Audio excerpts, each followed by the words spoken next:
Hello, and welcome to Reimagining Love. I'm Dr. Alexandra Solomon. I have been studying relationships for over 20 years as a couples therapist, a professor, an award-winning author, and as a wife, mother, daughter, sister, and friend. Now, I'm inviting you into this space each week as I dig into some of the toughest and most fascinating relational dilemmas of our time. If you want to discover how to create vibrant and loving relationships in your own life, you have come to the right place. This is Reimagining Love.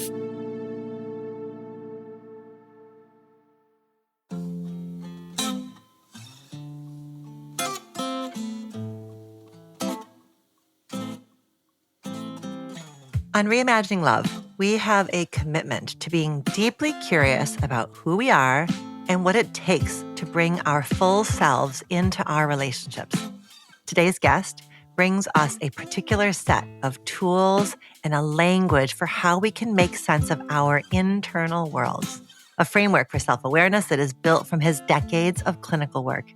His name is Dr. Dick Schwartz, and he's the creator of internal family systems therapy, which he developed in the 1980s through his work as a family therapist. Something I deeply admire and have long admired about his framework is that it's built from his experience as a clinician, from listening to and trusting his clients and honoring their experiences. He has been refining the IFS approach for decades. It's a model that I was in fact aware of back when I was a graduate student in training, especially because Dick and I have a shared history at the Family Institute at Northwestern University. It is so cool to see how this approach of IFS has busted out of the walls of therapists' offices and become a part of our collective understanding of what makes us tick. The idea behind IFS is that each of us contains many parts or sub-personalities within ourselves, and that by understanding where each of those parts come from and how they dictate our behavior, we can better understand and heal our unique internal worlds and determine how we can make changes from within. You're going to hear in this episode about the core principles of IFS and how this approach can be used when it comes to navigating issues between partners in intimate relationships. When it comes to relationships, we can get stuck when certain parts of us take over in difficult conversations or upsetting moments with our partner. In this conversation, I talk with Dick about how IFS has the potential to help us strengthen our romantic relationships and how having an understanding of parts work can help us in the dating world as well. We also explore a question from a listener in Toronto who wants to feel more deeply understood in conversations with her boyfriend. So, whether you are in a relationship or looking for your person, I know you're going to find something helpful and insightful and healing in this conversation. I know as a Reimagining Love listener that you are excited about different paradigms for how we can make sense of our past and our patterns and capturing our internal world. Just know that this is one theoretical framework and it's one that has helped so many people.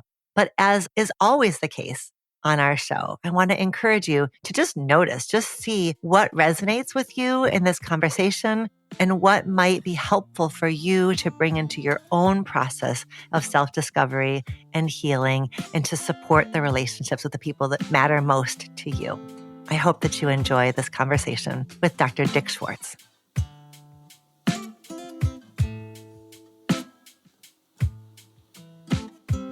Dick, thank you so much for taking the time out of what I know is a very busy schedule that you have for spending some time with me. Thank you. Happy to do it, Alexandra. It's great to be with you. When I have a guest on the show, I love to start with this question, the relational self-awareness question. So are you ready for me to ask you? Sure. Dick, can you talk a little bit about how you are reimagining love in one of your important relationships these days? Yeah, I was thinking about that. So I'm sort of repairing my relationship with my three daughters and coming back to the Chicago area as a part of that. and they all felt a bit neglected by me, but because of IFS, and they called it the fourth sibling and the preferred sibling. So my coming back to town, where all three of them live in this area, so I've very deliberately shifted internally the part of me that's so driven around IFS so that I can really be much more present for them. And it's been amazing. It's been really great. It must be amazing in two directions. It has to go in both directions. You have had to hear and take in their feedback that they're longing for something from you. And they've had to take the risk of getting to know you again and trying out a new relationship with you. So it really has had to go in both of those directions for a shift to happen. Hey?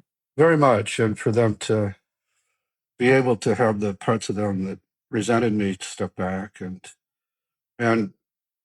feel safe enough to talk about all this, which we've done some of.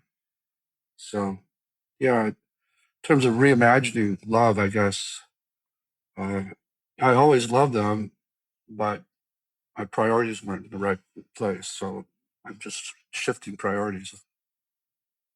I work with a lot of, high powered, hard charging, ambitious, visionary people. And I think there's a blessing there, right? Like I feel incredibly blessed. And there are thousands and thousands of people around the world who feel incredibly blessed by your steadfast attention to what you have done. And what you are giving us a little window into is that it's not without a price. It's not without a toll. There's a cost. There is a cost in the fact that thousands of people are benefiting doesn't doesn't mean a lot to them when they feel bad about it. Well, thank you for speaking to that. I think we just a couple weeks ago did an episode on estrangement. And I explored kind of both sides, the older generation and the younger generation, and how it does feel like shutting down and letting go of hope and letting go of the possibility something can be reimagined sometimes feels safer than trying and reaching and taking the risk of something different. So I have a lot of respect for you and your three daughters that the four of you are even turning towards that process. Yeah, I'm really happy they are open to it, and we have work to do still, but it feels Mhm. much better now.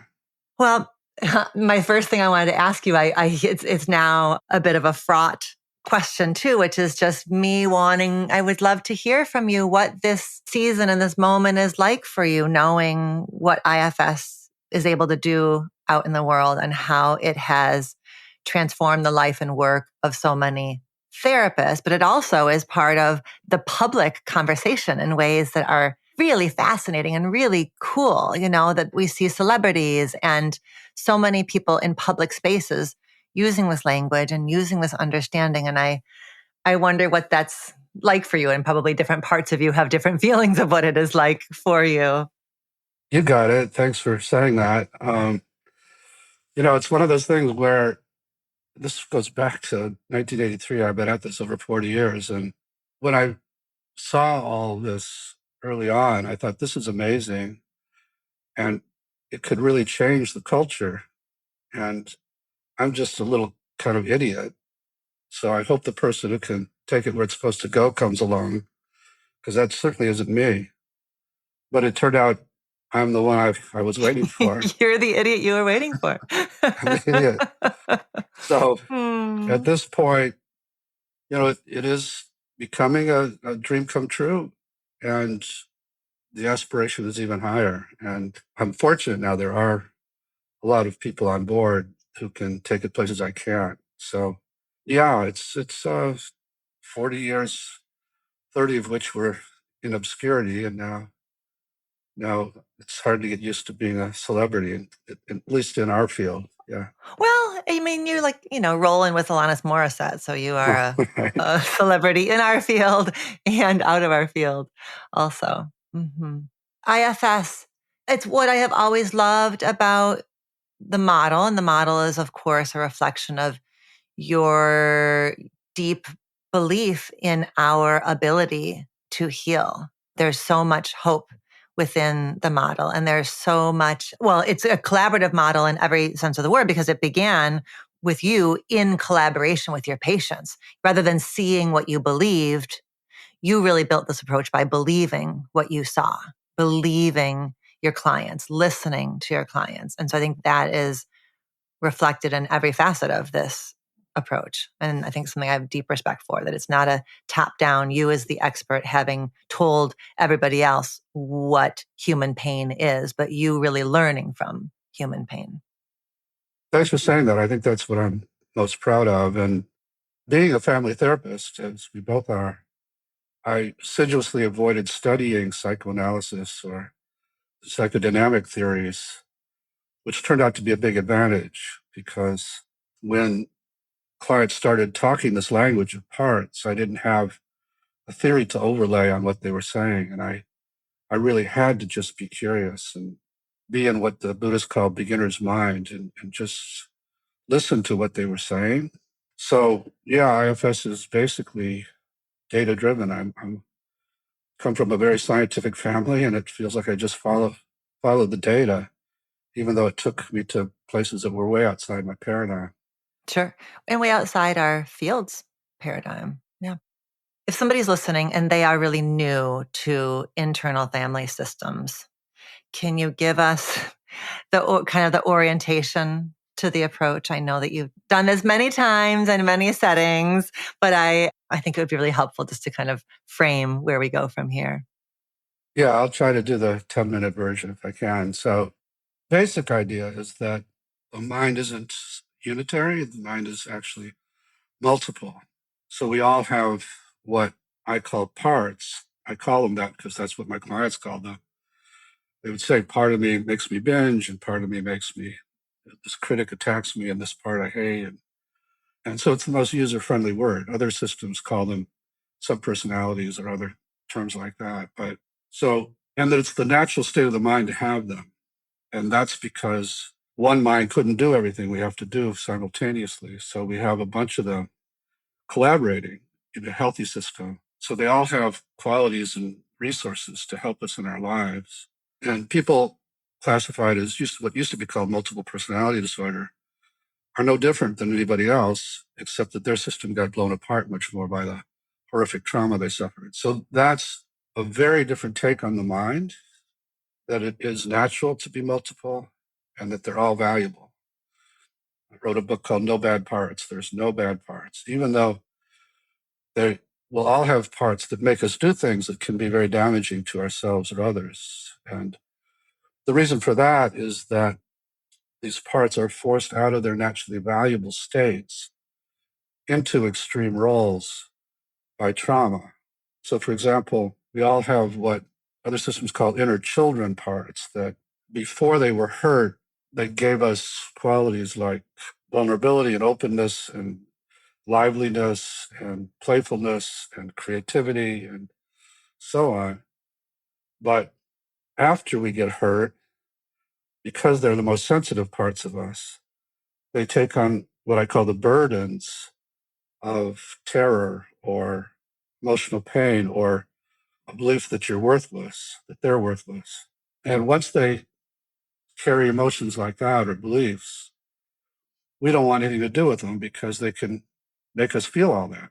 And we've been taught in this culture to just move on from the trauma, don't look back. And so they become what I call exiled parts. So most all of us have a bunch of parts that just by dint of the fact they got hurt, we abandon and we lose access to those qualities and they become unconscious, so to speak. And when you have a lot of exiles, then other parts are forced to become protectors. And some of the protectors, again, it's the role they're forced into. It's not who they naturally are. Protect us by trying to manage our lives so that nothing ever touches our exiles. So they may make sure no one gets close enough to hurt us again, which has a lot to do with relationships. Or they may try to make us look perfect so we don't get rejected, or achieve at a very high level. And that part of me was what I was talking about earlier, to counter the worthlessness, to prove that we are valuable, and so on and so on. And, some of them become these inner critics who are criticizing you, not because there's some kind of introject, although sometimes they carry your parents' energy, but they're just trying to keep you safe. And if they think if they yell at you, you will try to be perfect, or you will try to achieve a lot, or you won't take any risks and you won't show yourself, and you'll stay safe that way. So this class of protectors we call managers, because they're trying to manage your inner life. And by that, I mean, keep the exiles locked up, mainly. And they're trying to manage your external life. And they do play a big role in relationships. But they don't always work. There are times where the world breaks through those defenses and triggers an exile. And when it happens, it's like this explosion of raw emotion overwhelms you and pulls you back into the scenes, because these parts are also frozen in time. They're stuck during the trauma. And you have other parts for whom that's a huge crisis, because it feels like you're going to go through the whole thing again and you can't function. And so there's another set of parts who stand by waiting for these flames of emotion to pop out and immediately go into action to do something to get you away from them, either douse them with some substance or get you higher than the flames or distract you until they burn themselves out, and do it in contrast to the managers who tend to be very planful and try to keep everything under control and please people. These, what we call firefighter protectors, take you out of control, usually piss off people, but they don't care. All they care about is saving your life, they think, by getting you away from that scary emotion. And so they don't care about the consequences to your relationships with this activity, or to your body for that matter. They just know, I've got to get you away or you're going to die. So we all have a bunch of firefighters. There's usually a hierarchy of them. If the first one doesn't work, you go to the second one. If that doesn't work, and so on. At the top of the hierarchy for most of us is suicide. If it gets too hot, then we have an exit strategy. The point of all this is that what we call in our field symptoms are really just the activities of these parts. I could take each DSM category and give you a very non-pathologized understanding of what protectors are involved in whatever symptom it is. And so that's the way most of us operate in the world. Some of us are dominated more by managers and tend to be more successful, maybe, or, we're more acceptable in society. Some are dominated more by firefighters, but they're all just trying to help us. They're all desperate to keep us going. But the big deal about IFS is, as I was exploring all this with my clients, and once I got hip to the fact that these parts aren't what they seem, and they actually do have a positive intention for us, I started to try and get my clients to relate differently to them and to actually listen to them. And if I were working with you, Alexandra, to have you focus on your critic, maybe, and I'd ask you how you feel toward it, and you might be open to trying to get to know it better. But as I had you talk to it, suddenly you hate it. And it reminded me of family sessions where I'm having two family members talk to each other, and suddenly a third one jumps in and everything goes south. And so when I'm working with clients, I would ask them to see if there is a part that jumped in and hates the critic, and ask it to just give us a break until we're done with the conversation, just like I did in family sessions. And to my amazement, people could do that pretty readily, often. And when they did, it was like another person popped out who not only was open to the critic, but also felt very calm relative to it and confident relative to it, and even had compassion for it. And that, I didn't ask for that at all. It just got into that state. And in that state, the conversation would go very well. And the person would sort of know what to say and what to ask and how to help the critic relax and change, actually. And when I tried the same process of just getting parts to open space that were interfering, I found in other clients, the same person would pop out basically with those same qualities.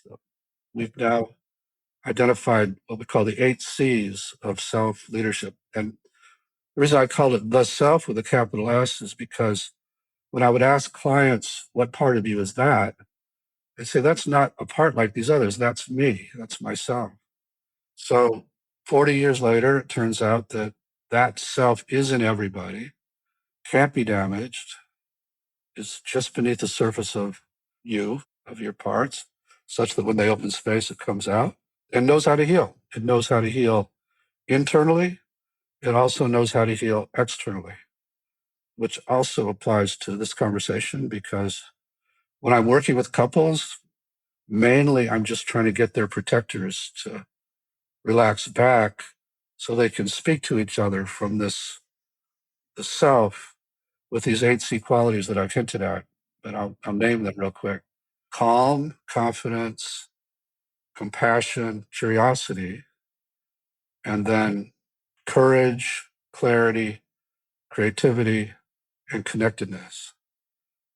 All of that, when I first encountered it, flew in the face of what I learned, which you probably learned also in attachment theory, that says for us to have any of those qualities, we had to get it from a person. We had to get it from a relationship. So if you didn't get it from your parents, you're out of luck until you get it from a therapist but it's not inherent in us. And turns out it is. That's the amazing thing about IFS.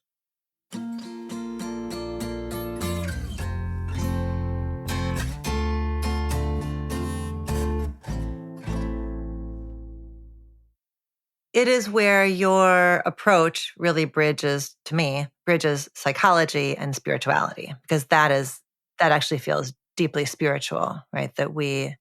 If that part of us, if that self wasn't created in relationships, it just is part of us as expression of divinity or consciousness or, wherever you want to go with that. Absolutely. I was basically an atheist or a scientific atheist coming into this. But I just couldn't ground this observation of this being in people through psychology. I couldn't find an analog to base it on. And so I was lucky to have some students who said, maybe this is like Atman, or maybe this is like Buddha nature, or maybe this is like Christ consciousness. And as I would look into that, it turns out most every spiritual tradition has a word for it. Almost no other psychologies do. And so I began to explore that direction much more. And now I'm a very spiritual person. I don't, subscribe to a certain spirituality, but the model itself has become very spiritual.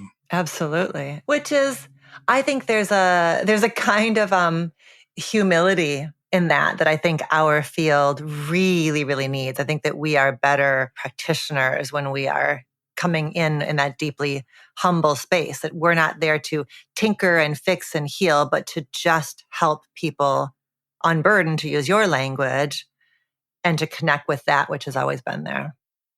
So for a listener who's perhaps invested in a story of the ways in which they have repeated the same pattern over and over again, or they keep, quote unquote, failing in their relationships, or they can't get it right.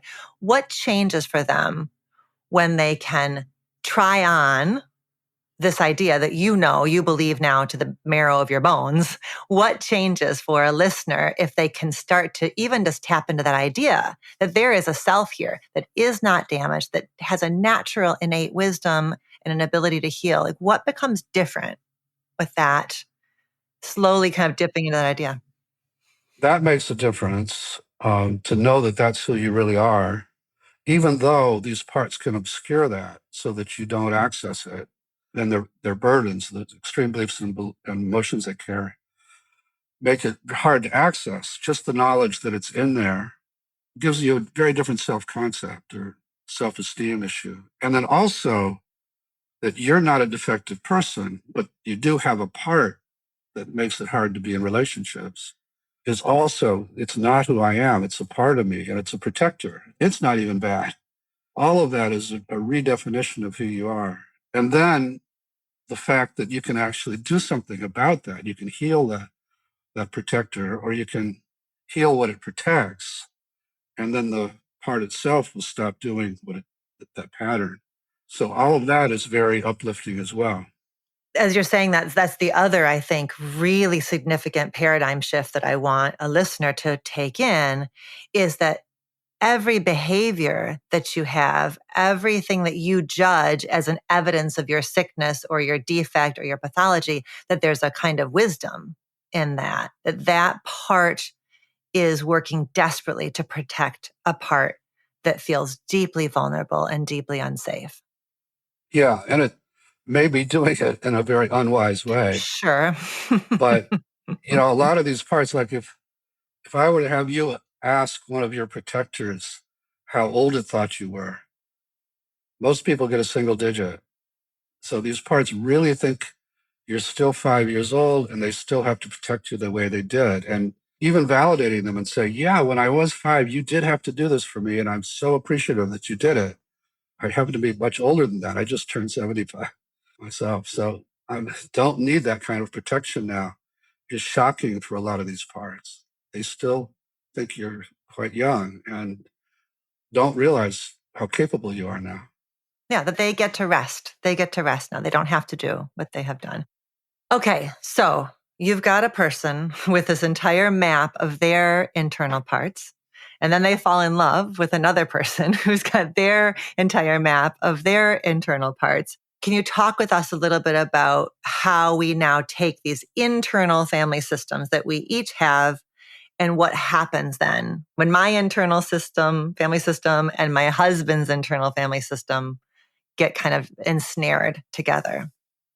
Yeah, well, I'm not sure about you guys, but most of us, what we initially called falling in love, a lot of the time was these, what I call exiles, these very young, desperate parts that we've locked up, seeing somebody who fits the profile of someone who can make them feel better, make them, the part of you that came out of your family feeling worthless is looking for somebody who resembles the person who made you feel worthless so that they get this different message from that kind of person that you actually are valuable. And so you become infatuated when you meet this person who resembles one of your parents who hurt you. And they become this kind of redeemer figure.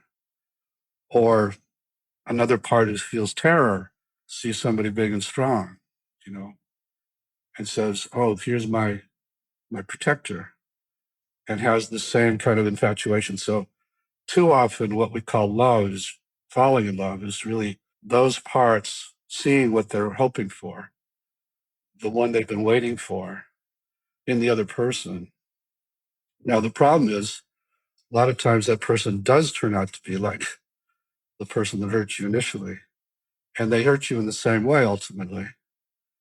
And when that happens, it's a big explosion because prophecies failed, and either you go into one of several different projects. Either you try to change yourself so that they love you again, and so all your focus, all your critics start to make you lose weight, or dress up or whatever.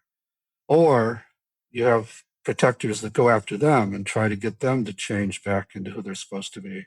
Or you kind of give up on this redeemer and say the real one is still out there somewhere, and you have a part that starts looking around.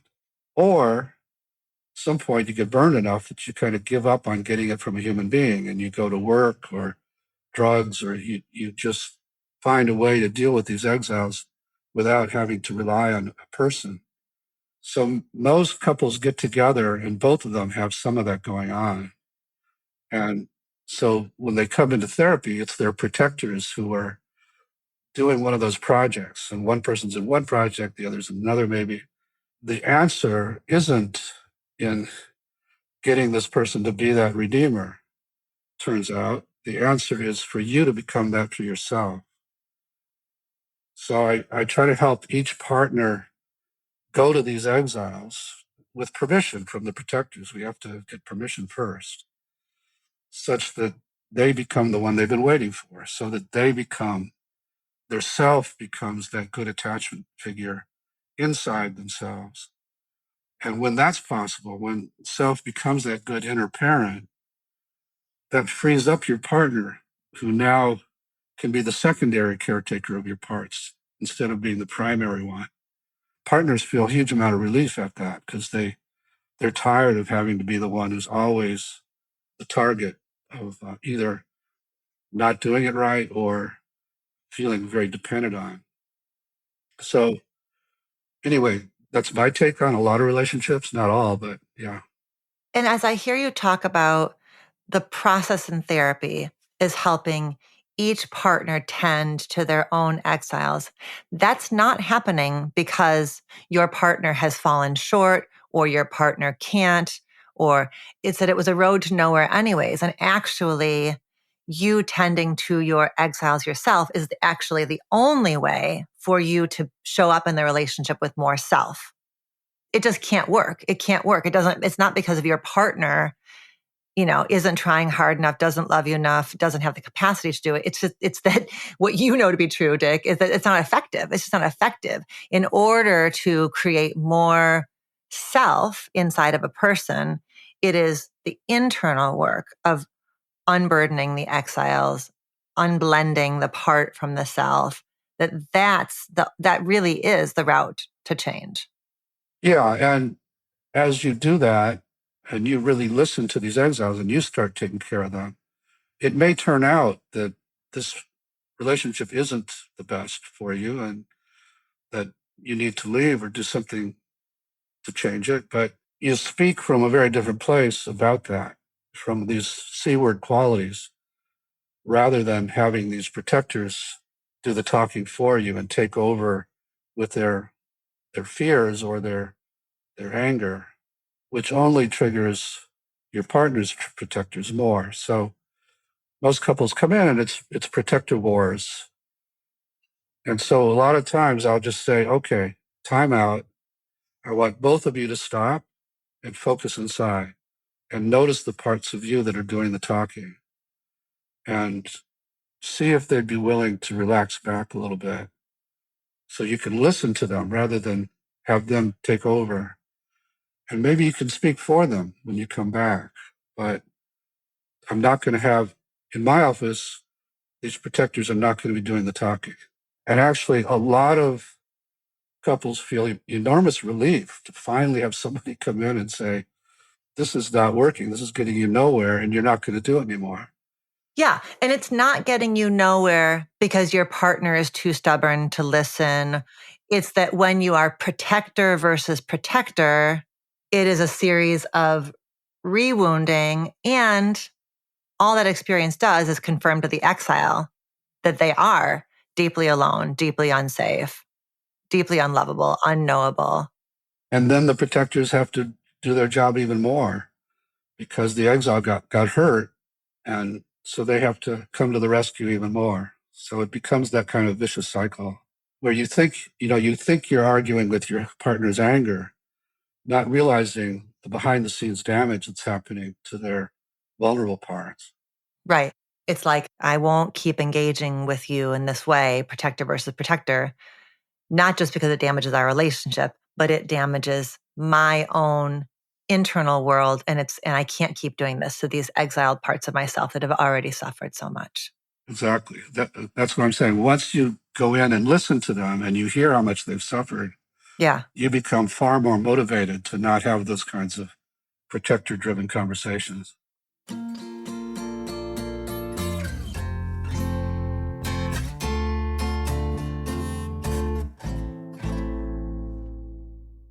What I know about couple therapy through an IFS lens is that it is a lot of the couple therapist kind of doing one-on-one work in the presence of the partner. And I feel like in my own work, I bump up against two constraints to that. One is, if you're working with me in the presence of my partner, you're now saying that I'm the problem. And or B, if you're working with me in the presence of my partner, you're saying that actually my partner's behavior isn't problematic when it actually is. Yeah. And the antidote for both of those is to make it clear that I'm going to be working with each of you. It's not like I'm working with you because you're the problem. You both have protectors that are getting in the way. You both need to do this work. Now, the bigger constraint from my point of view is sometimes it's not safe for one partner to be that vulnerable in the presence of the other partner, especially in the early stages where the witnessing partner doesn't really know how to stay in self and keep their parts from getting in the way.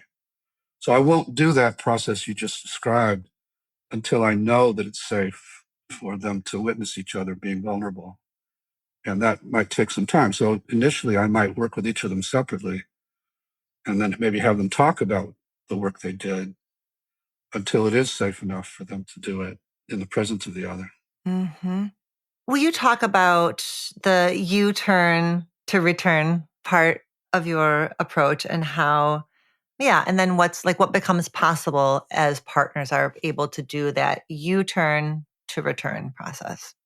Yeah. So what we just described of working with one person while the other is witnessing is a piece of the couple's work, but more of the couple's work is that what you just described, which is, again, the timeout.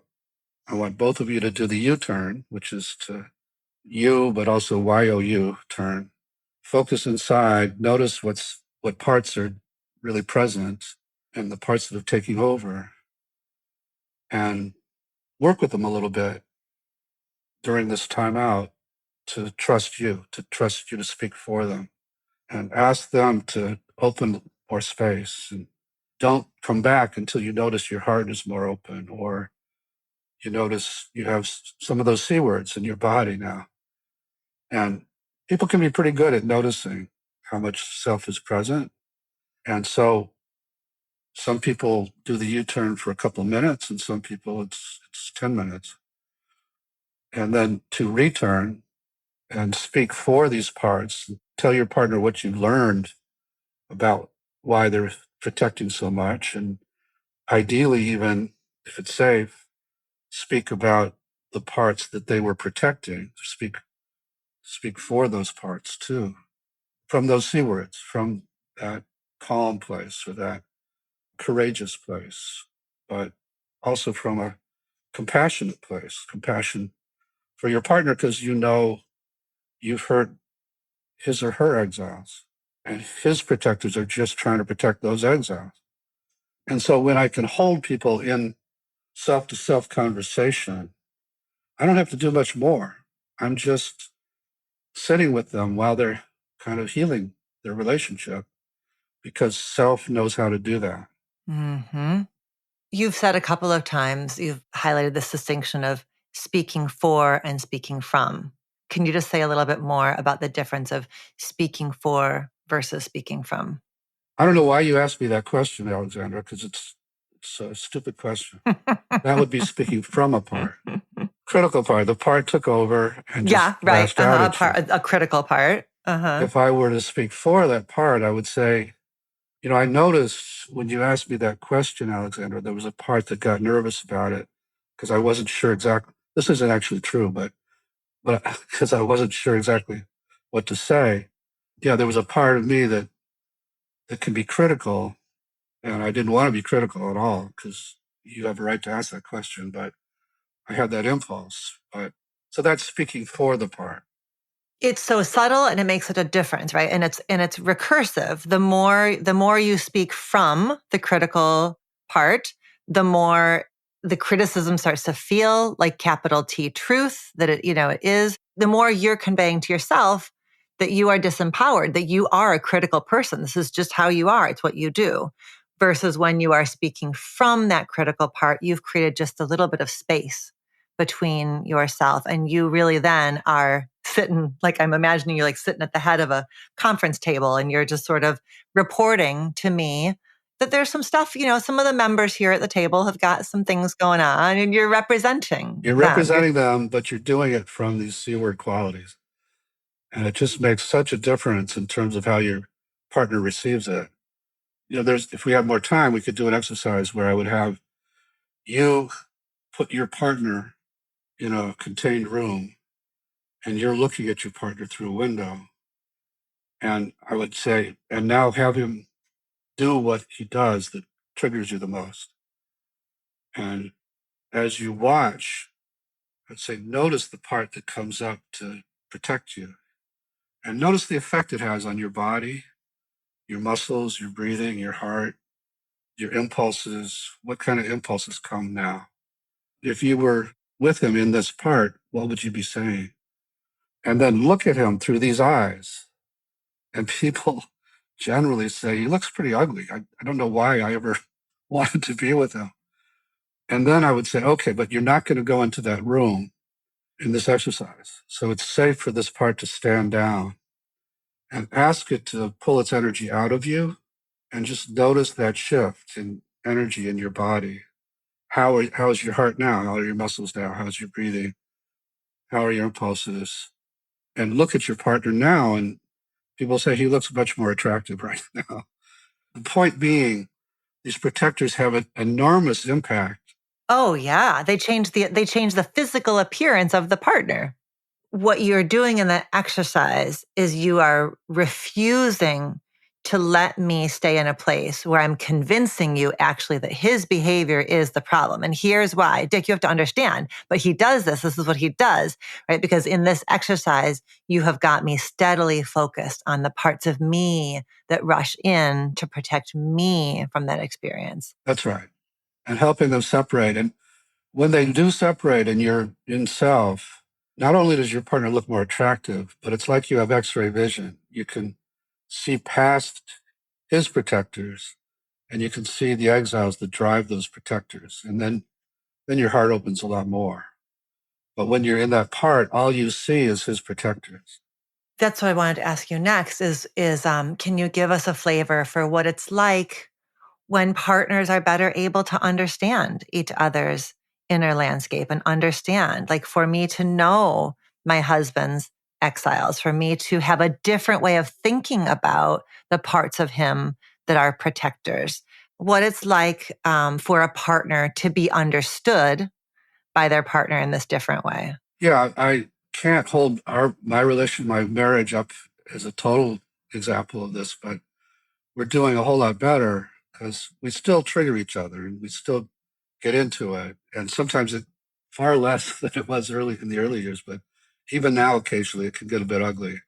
But we've now learned to do on our own that U-turn. And as soon as it starts going, one of us will say, okay, let's get some separation. And we'll go away and we'll turn inside and we'll notice the parts. And then we'll come back and we'll speak for them. And where it used to take days to kind of come back together, it can take 10 minutes now. I think one thing that's really important in that process you're describing is that there still is a need for some separation to check in. I think couples often expect themselves to go from activated protector versus protector back into self in the same conversation. And I'm not there yet in my marriage. I need some space. I need, like I just need a hot minute and I need less time. Similar to what you're saying. I need less time than I used to, but I find it really difficult to make that process happen, while he's still right there in front of me. It's hard to do both things. It's hard to do that self work. Especially when you don't know when your partner is going to go off on you again. And so this protector is just saying, I'm not going anywhere until it's safer. Yeah. And I think for people who grew up in a family where there was storming off, driving off, doors slamming, there really does need to be a reimagining of what does it mean when we step away? Because actually we're stepping away in love. I had this happen with a couple last night where they were going to take some space for the rest of the night after a very, very difficult session. I made sure to talk to them about what I'm hearing is for the two of you to be in different parts of the house right now is actually a reflection of love. It's a reflection of how deeply you understand that this marriage, that this is a reset, not a rejection. It's a really good point. And, I do still have a part that the way it protects is just to say, okay, screw you and walk away. And that isn't what we're talking about. We're talking about saying, we're getting a little out of control here. We both need a little space. I'm going to go into the other room. But even if Jean does take off with her protector, slams the door and so on, if I can still do the work on myself to come back to self, then even if she comes back in a part, if I can stay in self, it'll pull herself back out. Isn't that's powerful? That's powerful. Yeah, you only really need one of you when there's enough trust and safety. You only need one of you with your nose above the waterline, to kind of hold, yeah, to shift the system. Yeah. Before we go on to the question we have from a listener, I would love for us to spend a little bit of time talking about folks who are dating. I was telling you before we started that our audience is about half people who are in relationships and about half people who are dating. And I know that you have your book. You are the one you've been waiting for, which is really the one we'd want people who are dating to read. So when somebody understands, somebody in the dating world, when they understand a bit more about their exiles and their protectors and their firefighters, how does that change for them the process of dating and seeking partnership? Well, ideally, if they can work with the parts that are on that project of finding the redeemer and or the protector in their partner, then they won't have that big infatuation hit when that person shows up, and they'll pick a different kind of person. They won't pick the one that's part of the pattern of why they get hurt over and over. If I had my way, I'd have everybody do a piece of work before they entered that app world or whatever it is, the dating app world. So that they, even if they couldn't heal it and become their own primary caretaker inside, just knowing that these parts have that tendency, just knowing the reasons that they've made choices, bad choices often in the past, and what parts are involved in that. Like you were saying about being more self-aware as you enter the dating world would go a long way. I'm working on developing a couple therapy course. And so as part of that, I've done a few kind of sample sessions, and a few of them were with couples that are relatively early in their dating process. And I was really struck, and these are people all who are quite therapy savvy. And I was really struck by something that I've been hearing more and more lately, which is when I first met this person and we were getting together, I just felt so calm on the inside. And I was thinking about calm as one of those 8 C's. And I think that is really like the reason you're saying you'd like people to do some work before they date is that then we are connecting with this new partner self to self. And so when you notice that quality of my system feels calm in their presence, my system feels curious in their presence, you know that you are self led. And so you are then creating that initial connection in a self to self way rather than a protector to protector kind of a way. It's really well said. That would be the other piece of advice I would have, is just for each person to get to know what it feels like to embody self. And so not only can they sense, where's my attraction coming from? Is it coming from those C words? Is it coming from self? But also they get a nose for self in another person, and they won't fall for the slick parts of the other person as much. Self knows self. Self knows self, yeah. It's recursive, right? When I know I'm in self, when I can feel one or more of those 8 C's. And so I need to notice and note, okay, I'm in self. This is what self feels like. And the more I do that, the more I'm expanding it, right? Is that Exactly. fair to That's say? right. Inviting people to just be noticing that bubbling up of curiosity, of clarity, of calm. And when that happens, it's not just like I'm in a good mood. It's, oh, I'm in self. This is self. This Hey, is self. self. This person I'm on the date with, are they curious? Are they calm? Or are they dominated by some part that has to prove how cool they are, or so on? Mhm. Yeah. Well, let's talk for a moment to our listener in Toronto. She uses she, her pronouns, and she writes to us, sometimes when my partner and I communicate, it feels like we completely miss each other. This seems to happen when we start a conversation that's interrupted or ends awkwardly. I find myself ruminating about it later, and I often feel like I need to apologize or explain myself fully to be understood. I see the anxious part of me needing to reach out for clarity, for validation, for things to be okay. But I wonder, should I spend more time reflecting, saying what I'm thinking or feeling right away, or should I just let it go? Usually, when this happens, he says that I don't need to explain things and that he understands. But the problem is that I don't feel like I understand and I need to talk it through.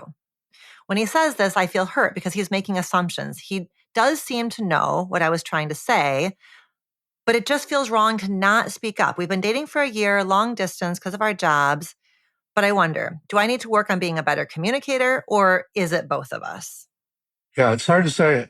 Yeah, that we haven't talked about this, but there is a big difference in male and female socialization. And many, many guys just don't want to talk about it, or at least don't want to process a lot. I get what you say, what you said. I don't know why you need to keep bugging me about it. Just leave me alone. Women are different in the sense of really wanting, it's hard for them to feel connected until they've worked all this out and they have these parts that really want uh, their partners to know them in a deeper way. This is the cosmic joke of heterosexuality. Totally. It's totally. I totally agree. So Uh-huh. there's some of that involved. Now, it may be also that anxiety that the person's feeling is coming from a raw place that they actually need to explore and actually heal so that they can be more okay without the processing. But that could also be some wrong concession to the relationship too. So it's the kind of thing where if each of them could speak for their parts, he could say, when you come to me so anxious to finish it, it triggers this part of me that just wants to get away from you. And she could say, yeah, but when I see that part that wants to get away from me, it makes me more anxious. I was wondering, especially as you were talking about the gender difference here, I was wondering by what other means could she feel understood and seen by him? It seems like her go to is verbal. More talking is going to help me feel seen and understood. But what are there other avenues? Like, are there other items on the menu, like a little bit of a template, a sort of menu of ways in which I feel understood, seen, valued by my partner. And maybe verbal isn't, to your point, maybe verbal isn't his most robust way of conveying to her. No, I get it. I get where you're coming from. What else? Is there anything else he could do or any other ritual or process that would help her land inside of herself? Yeah, I get what you're asking. So I have to say I'm much, much better than I used to be. But Gene and I had this in our relationship early on. And when she would want to some part of me, just go over and over the same stuff. And I would get in that part that just leave me alone. I don't want to do it. We would have these big, big gaps. And what I did learn was if I can stay in self and see that she's in a part that's very anxious, and I can just kind of be present and listen. And I don't have to, agree, or I don't even have to, I could just let her part go on for a while. Then I could come over and just very simply say, I do get it, and give her a hug. Often that's all it takes. But the need on her part for processing eternally was because of that shutdown part of me that she was sensing that made her more anxious. Mm. So if we were talking to this listener's boyfriend, what we would want to be coaching him to stay in self and to really trust that his steady, calm, curious presence is the medicine. That's the medicine. And that actually it's pretty expedient because the more she feels like he's able to stay present and not say, I got it, I got it, I got it, the more he's able to stay present, calm, curious, then the more she's going to feel, and she'll return. That part will step back. She'll return to self, and then she'll be able to really like take in the hug or the soft look on his face or whatever it is. Exactly right. And the other thing I think we both learned is when these parts take over and they're very frustrated, they'll say extreme things that, I can focus on her, but I do the same, that I know aren't true, basically. And so if I just take the bait and say, no, that didn't happen, you're wrong, it escalates. Right. Oh my God, it's so But true. So if I real. can just listen and then just show that I care about her without having to correct all the things she's saying that aren't true, it goes a lot better. And vice versa. I'm not just putting it on her. That's such an important takeaway for listeners is like, can you Can you start to imagine that the more polarized things that your partner says, that's not their true essence. That's not their like plant the flag in the ground. This is what I believe. It is a part. And for all of us, our parts take more extreme positions. They feel a kind of urgency. And again, it is a self-protective kind of a thing. So I think that like just to take a bit more lightly the stuff that the protectors have to say, because it is. Yeah. And like I was saying earlier, if you could stay in self, when I can do that with her, I I see, okay, she's in a protector and somehow there's an exile that's driving all this. And my focus goes to that exile and the vulnerability of it. And then my heart can stay open, even when the protector is saying all this stuff that's not true. And maybe for our listener, the same can be. If our listener was able to develop a deeper understanding of why her boyfriend shuts down, that is actually the shutting down is a protective part that has I'm sure a heart opening origin story about a time that he couldn't get away from, a threat, or it's protecting a part of him that feels deeply inadequate to help her and support her and love her anyways. And whatever that is about, then she can take a bit less personally his tendency to shut down, and know that part of him is trying to. It doesn't excuse it, doesn't make it right, but at least it makes it understandable, and it's less personal. It's not he is rejecting her. It's that he has gone into a self-protective mode because there's a part of him that is really deeply afraid that he's not enough, that he can't measure up, whatever it is. Yeah, and it helps to know that his self is in there somewhere because these parts, when they take over, really can obscure that. And people not only say things that aren't true, but they'll say very hurtful things to the other person, call them names and stuff. Uh-huh.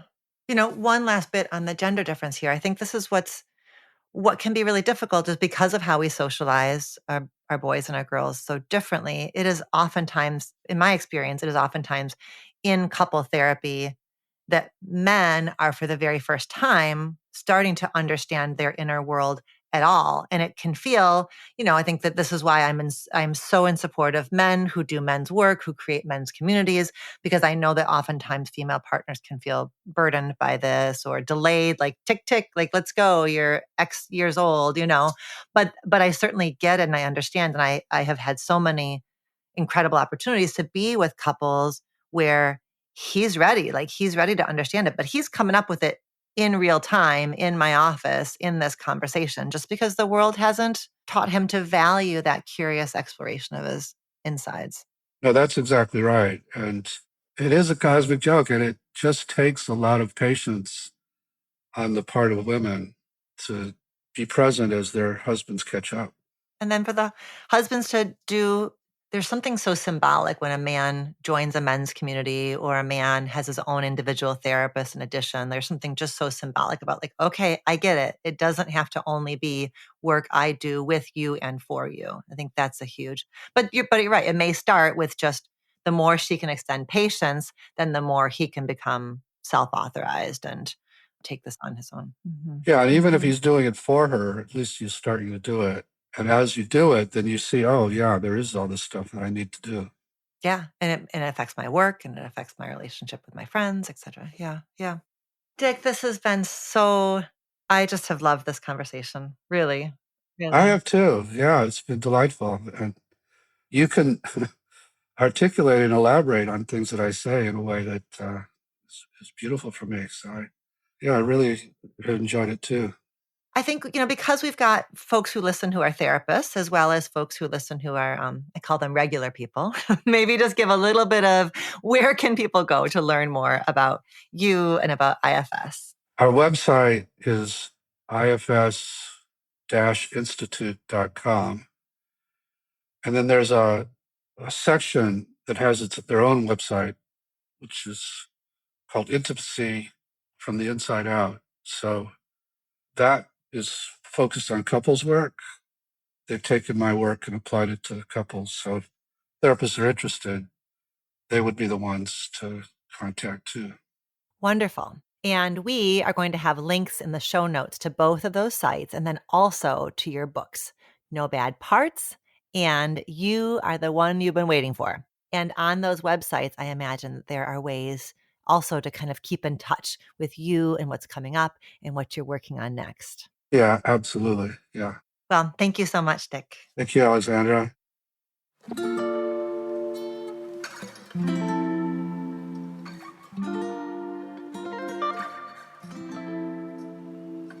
Thank you, Dr. Dick Schwartz, for joining me for this fascinating conversation about internal family systems. And thank you to our listener in Toronto. I hope our responses felt validating and helpful to you. And to you, Reimagining Love listener, I hope this episode reminded you to practice self-compassion for all of the parts of you. And if you're doing the work to really get to know yourself, your patterns, your wounds, remember to give yourself a big squeeze because this work is not easy. If you're interested in learning more about Dr. Dick Schwartz and IFS, you can visit the show notes and find more information. Until next time, be well. Do you have a relationship question that you want answered on the show? Visit reimagininglove.com to send in a written or audio question. Questions can be about intimate partnerships, family relationships, friendships, you name it. If you're looking for more love and relationship content, you can find me on Instagram at dr.alexandra.solomon or visit my website, dralexandrasolomon.com, where you'll find my blog as well as the Intimate Relationships 101 e-course based off of the popular class I teach at Northwestern University. Thank you for listening and see you next week here on Reimagining Love.